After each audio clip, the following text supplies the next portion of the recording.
Hello and welcome to the Bipolar Baby Podcast.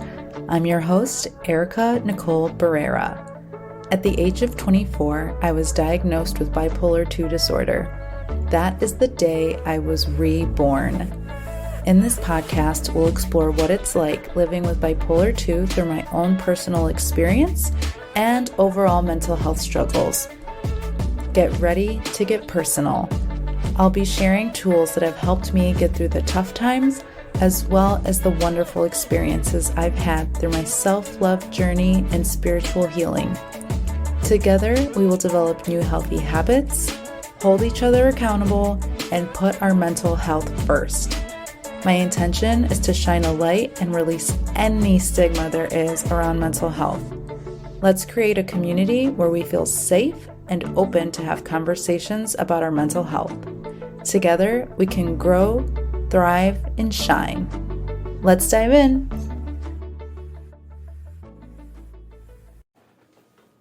Hello, everyone, and welcome back to the Bipolar Baby Podcast with me, your host, Erica Nicole Barrera. You guys, we did it.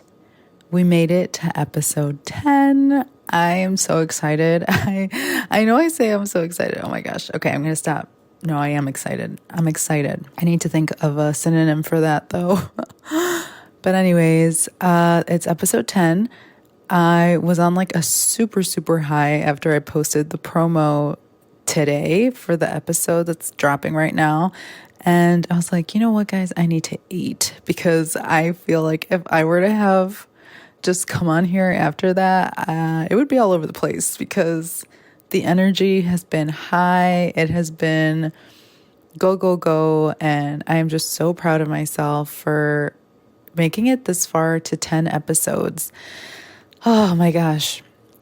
I once read when I was starting this journey that, some people like they don't even make it to 10 episodes, right? And then like once you're past episode 10, like that's when you've done it. And I know I've said in the past, like I think 7 was it, but for me it was always 10.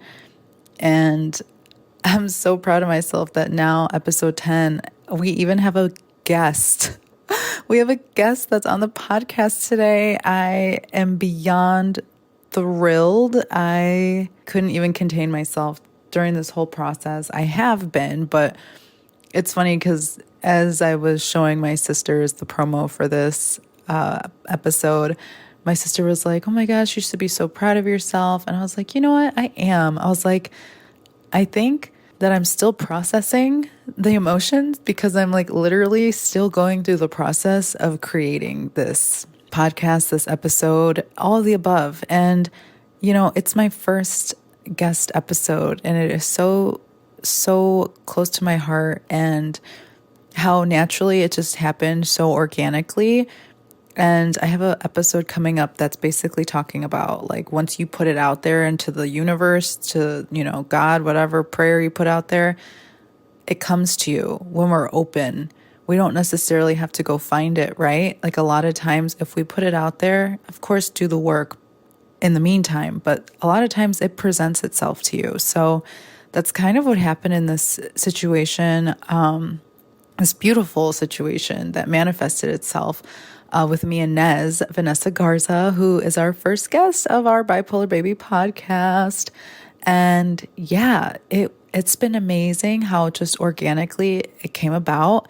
And you know what? Just as a saying, right? Like I knew I wanted to have a guest. I put it out there. This is recent, by the way, because I've had opportunities to have people on, but I have not been ready up until this point. And when this kind of just like fell into my lap in the most beautiful way, I knew I had to say yes because I had already made the decision that it was going to happen. So after I put that into the universe of like, I'm ready to do my first guest or I'm open to have my first guest on, then like literally, I don't even know, within that first week of saying that, Vanessa reached out to me and I knew immediately like, yes, this is it. This is the guest that's supposed to be my first guest. and been so open to sharing her journey with not only me, but the whole bipolar baby community and her community, and just in general with the world, is just so amazing. It's so beautiful that when one person shares their story, more people feel open to sharing their story. And that is like the whole goal here, to make everybody feel seen, heard for exactly who they are fully, no matter the diagnosis. They are a person, they are a human being. At the core of it, we are all just beautiful little babies, as I always say. And I'm just sitting here in my emotions of just happiness and gratefulness. I'm going to keep this intro as short as possible. I just kind of wanted to say a quick few words before we get into the episode. So, again, I'm so grateful for our guest, Vanessa Garza, a local Chicago artist. I go a little bit more into detail when I'm introducing her. But yeah, this episode is really special to me, really dear to my heart. And this is a conversation of everything, not just having bipolar, but also her career as an artist. It's things that genuinely I am interested in as somebody with bipolar, is not just the bipolar part of it, but what they do in their life that helps them or makes them who they are, like as a person and their careers. That is something that I have always been so interested in, and what I searched for recently in my coming of age with bipolar. I've said it before on the podcast. I've always had a really hard time with jobs, or not even jobs. I'm really great at jobs, but a career, knowing a career path that I want to take. And recently, with going to this event that I met Vanessa at, being there with all those artists inspired me. It was so inspiring to see these artists like as full-time artists, and it really reignited something within myself that I knew I always wanted, which was to also be an artist, a full-time artist and creator, with this podcast, with my art, with any kind of content I put out there now, even on YouTube. And yeah, a little bit of backstory behind all of this, because it's important to me that you all know that this is going to be both a conversation about bipolar disorder, but also career and art focused. So, not only for my community here, for the bipolar baby community, but also for Vanessa's community, and any questions that they probably might have had as well. For me, being somebody with bipolar and also somebody that wants to pursue an art career, it's kind of like the perfect marriage at this point in my life for a first episode of a guest on. So, anyways, without further ado, here is Bipolar Baby episode 10. First guest, Vanessa Garza, aka Nez from Studio Nez. Enjoy. Hello, everyone, and welcome to the Bipolar Baby podcast. We are here today with Vanessa, who is also known as Nez, her studio name. So, Vanessa Garza, we're so happy to have you. She is a phenomenal artist who is best known for her cereal box characters and her art featured on many murals in Chicago across the city. Some notable projects are Cafe Tola, Soho House Chicago, and shops at North Bridge, and then even Elmhurst Art Museum, which is closer to my area. Thank you so much for being here, Nez. We're so grateful. Yeah, thank you for having me. I appreciate being your first guest. Yay! I know. Oh my gosh. I know. I don't know if I even mentioned that. Nez is our first guest, and I could not be more thrilled about how we just got to connect so naturally. And just a little backstory for everybody. She reached out to me on Instagram and basically was just like, hey, if you want somebody featured that also has the same diagnosis, like I'd love to be on. And it was just perfect. And I just want to say thank you, Nez, for being here. And if you want to share a little bit about your journey, I know this is the first time you're kind of talking about having bipolar, being diagnosed. Yeah, for sure. So yeah, I've never really talked about it with anyone except my mom, and that's basically it. Even close friends don't really know. So it is new to me to kind of explain it. Yeah. I was diagnosed 2 years ago, and kind of diagnosed a couple times because I didn't really want to believe it. So I Yeah. went to two psychiatrists and one psychologist. And after I heard it three times in a row, I'm like, maybe they're onto something. Maybe it's not Yeah. just anxiety. Right. Yeah. I mean, I do have anxiety disorder. I've had that for a while. I was a very introverted kid, so I Mhm. knew that. But the bipolar part was just something that I never really related to. So when Right. I heard it, I'm like, oh, okay. I didn't really connect to it, so it took me a while to like accept it. Right. Exactly. And you Mhm. said that was 2 years ago? Yeah, so when I was 23. What made you seek that help before that? What was going on in your life? Thought it was depression, honestly, for the longest time. Mm. I would just like be in bed like 12 hours a day. It was really hard to do anything, and it was starting to affect my work. At that time I had a gallery space, so I Mm. had to like create events every month and, reach out to artists and curate. And on top of that, I had my artwork and I had a part-time job at a park district at the time. So the workload was crazy, Yeah. and I felt like I just couldn't do it. I was very burned out. Um, but a lot of people around me pointed out, like, you don't seem like it's not just like depression, it could be something else. So you should go and check it out. Yeah, yeah, for sure. Did they do that thing, like read through a list of things that it was like, oh, they experienced this, and like, I know a lot of mine was like, oh, shopping sprees, or like acting impulsively. Was there anything on the list that like really stuck out to you? I think, yeah, that impulsivity for sure was something that like stuck out to me. And that's when I realized, like, oh, they're not listing anxiety stuff, because Right. I thought that's what they were trying to do. Right. That's what I was expecting. Yeah. I mean, even recently, that's still something that I like struggle with, like how we met with that collaboration, that the project that we just finished up. Yeah. My contract read something about, you can do your own makeup, hair, everything, basically like the cost included of what we're paying you is in it. But I read it as, oh, I have to do my hair, I have to do my makeup.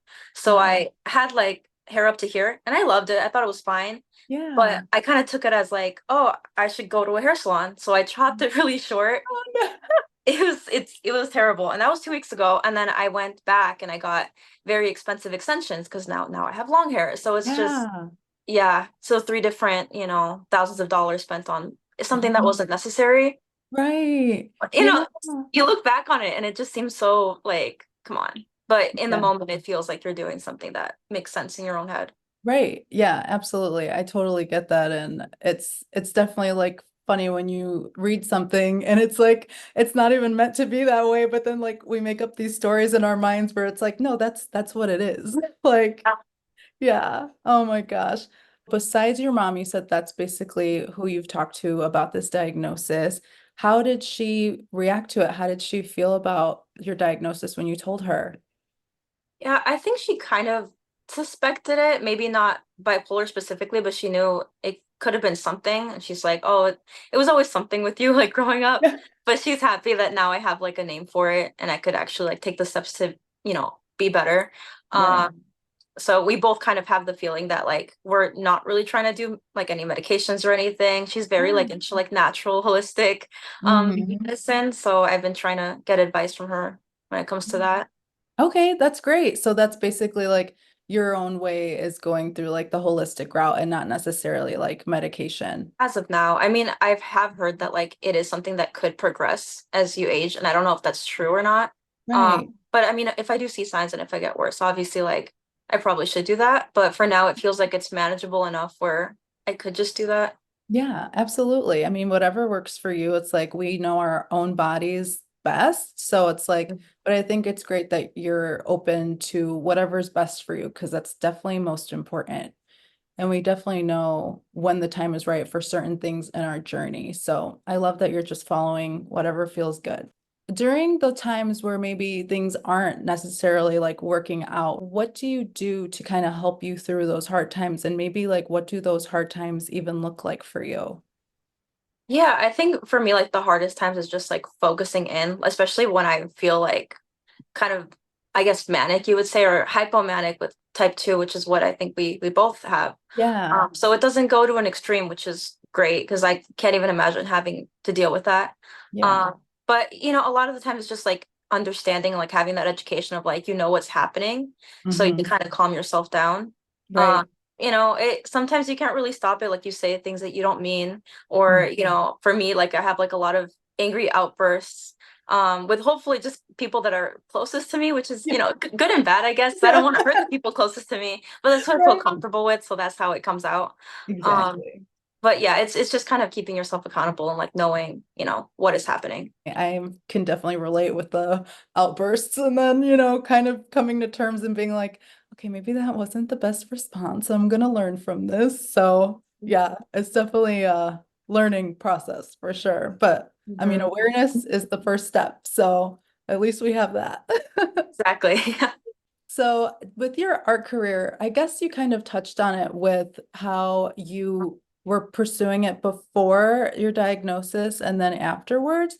How did you get started with your art career? And is that like something that you're doing full time now or?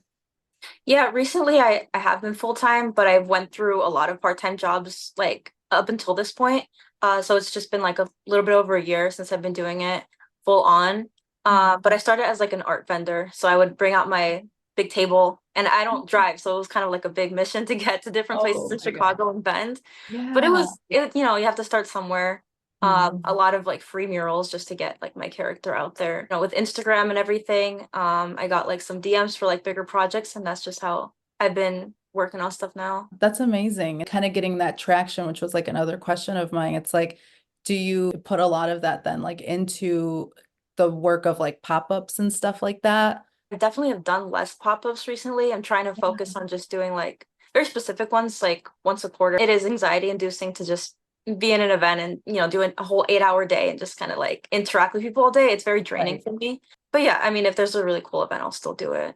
You're somebody who really inspires me. I was telling you, I would love to pursue like my art. Like, people always like think, well, how do I go about that, right? Was art like always just something like in your life that you just like loved creating and stuff like ever since you were younger? Oh yeah, I was like drawing since I was 2. Like that always was like my thing. Oh, And I went to art school. I had art classes all oh, throughout high school and everything. Went to SAIC, the Art Institute of Chicago, but I mean it's a very expensive school. So I only went for like a year and a half, and I was just done with it. There I took a really long break because I thought, well, if I can't get my degree in art, I guess that's it. right, So, I just started working regular jobs trying to pay off the student loans from it too. But yeah, I mean, eventually I just like naturally started doing vendor shows, and I saw like maybe there's like another route that you can take without actually needing a degree. right. So I kind of feel like I got lucky with that. Yeah, that's amazing. I definitely like putting yourself out there, it's like especially with somebody that does have anxiety and stuff like that's huge. What would you say to somebody that is trying to, do those vendor things, anxious, anxiety prone type of events? How do you go about that? I definitely think like in the beginning, bring someone with you, like bring a close friend or a family member, just because, you're not gonna know anyone in the beginning of it. Like Right. for especially in Chicago, like it's a very tight-knit community. Like there are a lot of vendors, but there's still not that many. There's like 200 to 300 people, and they all get to know each other eventually. So Yeah. you're gonna feel a little bit awkward walking into a situation where there's like little cliques and everyone knows each other. So yeah, if you have someone to turn to, that definitely helped me. Okay. Not to feel like anxious and isolated the whole time. Yeah, for sure. Oh my God. It's like 8-hour days sometimes. How do you recharge your battery after something like that? Usually during an event, like if someone's not with me, I just retract and draw with my iPad. Like I Yeah, just try to ignore. I try to pretend I'm not even there. Like, right, oh, I'm right. not bothered that no one's talking to me. Don't worry, I'm just gonna do my Yeah, own thing. yeah. So I mean, I find coping mechanisms throughout it, but I mean, definitely just like learning to recharge afterward, or like, after the event, I don't work. Like I don't go home and do chores, which I should. I'm a Yeah. very messy person, that I think that comes with the whole, diagnosis, honestly. Yeah. Um, but yeah, I just relax afterward, and that helps. Yeah, that's great. I love that. What would you say? Because I know for me, I talk a lot about like on the show and to people in general, how work can be kind of tricky for me to kind of like with the anxiety part. Like, what are some of the jobs like you've had help somebody else think, oh, I could do that too? I kind of wish I would have taken a job like a calm job that I would recommend. I Oh, really don't have any jobs that I would recommend. I was an insurance agent for a bit. Okay. I did not Okay. like that. Wow. Oh my Yeah. God. That was when I was a lot younger too. So I was 18, which is like the youngest that you could be like certified as an Right. insurance agent. So I was Yeah. out there with my suit, still looking like a basically almost teenager. So that didn't Yeah. really work out. I was Oh a my store manager for a pet store, God. with like a staff of like 20 people. God. And then most recently, right now, I've worked for the Park District doing marketing for them, and now I work for the Wednesday Journal, which is like a local newspaper, and I Okay. do that like really part-time. So that's been nice. So I recommend that. I recommend something that you can do, part-time. They're really flexible with their hours. Maybe you can work Yes. from home. Yes. Um, yeah, so that's been really good. Oh, that's great. I always love picking people's brains about like what can you do or what did you do that could be something that's super helpful. I know I was doing hair at one point and I was like, why am I doing this? Like it's like I love that connection with people, but at the same time it's like super stressful. But again, it's like that creative outlet, right? Like True. so Well, yeah, definitely because they expect that of you, right? Like like hairstylists, they talk. They love yeah. talking. Oh So yeah. you feel that pressure to just be that stereotype. I can see Yes. that. And then I'm sure even as a guest, like you've had to go in so many times, like you said recently, like even being a guest, sometimes it's like you get in your head of like, I have to listen to them or have to feel like I have to talk to them or something, you know? Yeah. I know I spoke about this in the beginning. Your serial buddies, how do you say your serial characters? Can you talk on that? Yeah. So I'm still trying to find a name for them. When I came out with the toy, they asked me to name it. So I'm like, cereal buddy. And I kind of just like that stuck with it. Yeah. Um, but yeah, I mean, I wish there was like a story behind it, but I Mhm. honestly just saw like a lot of mural artists in Chicago and they all had their characters. And Right. I just was like, oh, I really want my own. I was a traditional artist for a long time, so I just did like traditional painting and drawing. But it wasn't until I found like that character that people Mhm. started to recognize me. Yeah. So it kind of stuck. So. Awesome. I love that. And then what does that character represent for you? I think just like the big eyes, they've compared it. They're like, oh, are the eyes based on you? Because apparently everyone says that I have slightly bigger eyes than normal. So that I feel like I could kind of relate to my character and just like the different color schemes that I use and like the colorful backgrounds and everything. Yeah. Just, expressing like happiness and lightheartedness, which are things that I have to remind myself to be a lot of the times. I can be really Yeah. serious most of the time and like not laid back. So my art's like the opposite version or like what I want to be. Mm, I love that. It's like a reflection of the other part of you that like always wants to be like also seen. I think that's great. And with that, like, is there any other kind of characters that you want to explore? I mean, for commissions, I've had like a pizza shop and they had like a pizza slice character that I created for Yeah. them. Yeah, there's been a couple where or like a Cafe Tola with the empanada, so I made an empanada character. Oh, So yeah, um naturally they kind of come up, but yeah. usually it is that little cereal box character. That's awesome. And yeah, I saw that pizza slice character. I was like, oh my God, it's so cute. Thank you. We kind of talked about this, but do you have any tips for other local artists or people that do want to pursue their art full time? Yeah, for sure. I mean, I think it's just finding your style. That's the one thing that motivated me. Like once you find it, it's easier to want to reach out to more companies and try to work with them, trying to, do more events when you feel like connected to the art that you make. Right. Because in the beginning I was a little bit wishy-washy with it because I wasn't very confident in the work that I was producing. So I would say just like keep at it, like they say 10,000 hours of the same hobby or something like that. Mm. And then you'll perfect it. So I think just keeping at it until you find your distinct style.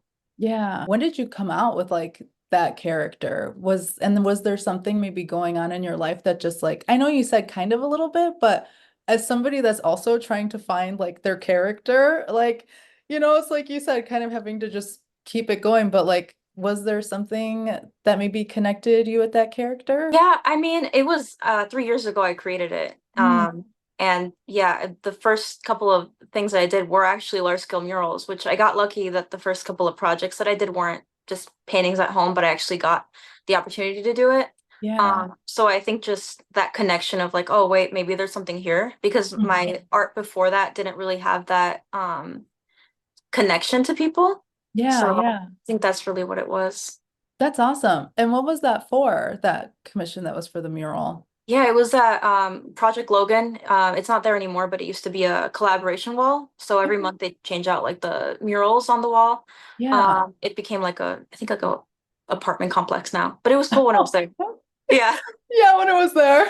Yeah. Well, hey, I mean, like, look at what it created for you. You have stuck with that thing like till now. So, and it's just gonna keep growing. I know that for sure. What are some of your next goals for your art or you as a person?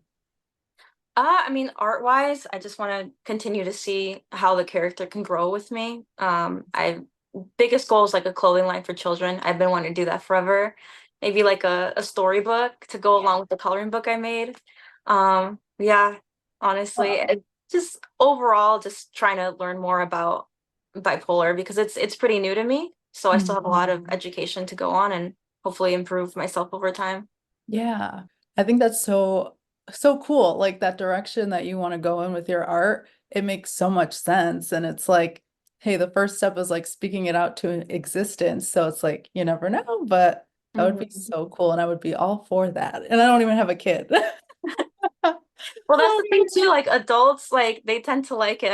I'm very surprised, like when I see people that are my age and they're like, "Oh my God, it's so cute," or like, "It's just Ah, great. It's great." yeah. I mean, I definitely think it helps like I know I've read like it does like really help bring out like your inner child, right? The colors, like everything about it. And the piece that I got when I saw you this past weekend was the little like bathtub one. The guy with like he's in the bathtub with a little rubber ducky. And Hmm. I definitely think it goes like with my experience with bipolar, at least like sometimes it's really hard to even just like take self-care as even just like showering or something like that, right? And so your art for me with that print like helped me remind myself like, oh, look at how fun and cute and like, like connecting with that memory of being like, it's nice to shower or whatever, like, just like that little moment of like, that's why I think they're so great is because they are such like precious moments captured in such a lighthearted way. Happy little distractions, kind Yes. of. Yeah. Yes. Oh my God, it's so true. Oh my gosh. Okay. So, with your mental health journey up until this point, like what made you kind of open up at this point? Like, what makes you feel like you want to share your journey now with it? Yeah, I think most recently, with the project that I was a part of, we were on a panel, and at Mm. the last minute, there was like a question that I was struggling with, like figuring out an answer, and it was live, so I had to say something. Oh So, my so I talked about an autoimmune condition I had, and I'm like, oh, it wasn't that bad. No one looked at me like I was weird. God. And then afterwards, someone in the crowd that was watching, she was like, "Thank you for sharing that. I also have something really similar that you have, and I've never heard of someone having what we have." Yeah. So I think sometimes like there's people that I might know that also have it, and Mm. hopefully they could reach out and we could talk about our struggles together. Yeah, for sure. Absolutely. Do you want to touch at all on anything with that? Yeah, I mean it's called POTS, kind of Okay. like pots and pans. Yeah. But basically it's like an increased heart rate, right? So Mhm. as a mural artist, it kind of is pretty relevant because it takes me very long to finish the painting. So I Mm. can't really be in heat for that long. Right. So this past weekend was so bad. It was like 90-degree weather. It was insane. Yeah. Yeah.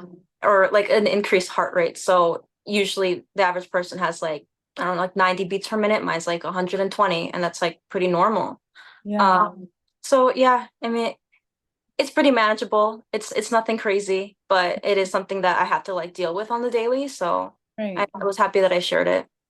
Yeah, and thank you so much for sharing that here now, because you never know, like you said, who you can connect with. And some people might feel like super lonely and just think like, oh, it's just me, right? But it's like, it's not until we start sharing these stories with the world that it just becomes like we get to see each other for who we are and then like give each other that much more grace through the process.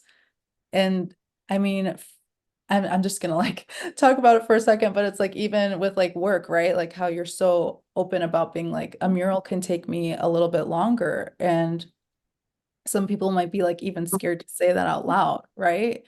But it's like there's absolutely no shame in that. And I feel like with my jobs in the past too, like honesty is like the best policy as part of like when we're ready to talk about it. So I think that's really powerful that you are able to share that with us. So thank you. Even like with any type of work, like if you need accommodations, like that's so important to ask for it in any line of work. There's everyone always has something, is what I like to say. Like even if I don't know like what another person has, like chances are there's something that they're struggling with that I don't have. Right. So everyone should feel the ability to ask for accommodations if they need it. Yeah, absolutely. Thanks for saying that. You said it more eloquently than I After I heard you, I so love that. Oh my God. I love that. Oh my gosh. Let's say somebody recently has gotten diagnosed.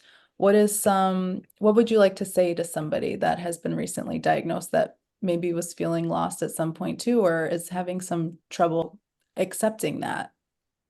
I think maybe just to talk to someone close to them. It took me a really long time to tell my mom. I went like back and forth with like hinting at it for some reason. Yeah. And she would be like, "Oh, so it's just like anxiety." I'm like, "Yeah, that's what it was." So, over time it was kind of weird. She was like, "Why didn't you tell me? It's been like a year." Oh, So I think it helps because the people close to you, like they know kind of like they pick up on signs that you don't really see for yourself, and they right. can help you kind of realize like maybe the diagnosis that they gave you is accurate. Yeah. And I had to trust that someone with like 10 years of experience probably knows what they're talking about more than me. Yeah. Especially when once you start going to multiple like I did, like that's like when you have to like start accepting and Right. like working on it. Yeah, it definitely helps just having that support from other people for sure. Yeah, I mean, if anyone does want to reach out, like I'm always open. I know that you're open to have people DM us. Like I do want to become more comfortable with talking about it, so free to talk whenever anyone needs. And then where can we find, is there anything coming up for you next that we can like look out for, or where can we find you two to connect? Yeah, so mostly my Instagram, so it's studio__Nez. Mhm. Most recently, I have a solo show coming up in November. It's gonna be my first one ever. Oh That's my God. yeah, more details coming soon, but it's gonna be in Ravenswood, and I'm super excited about it. So exciting. Thank you. Oh my God. Okay. Well, thank you so much for being with us today. It was such a pleasure and honor to have you as our first guest here. And I know that everybody is just going to be so excited to get to learn even more about you. So thank you again so much. Thank you. Thank you for having me. Of With my course, full thank heart and you. gratitude, I want to thank every single one of you for tuning in today. May we always remember that we are pure light and love. Share this podcast with any friend or family member you feel called to, and we love to hear any takeaways or aha moments you got from this episode. Be sure to tag us at Bipolar Baby Podcast.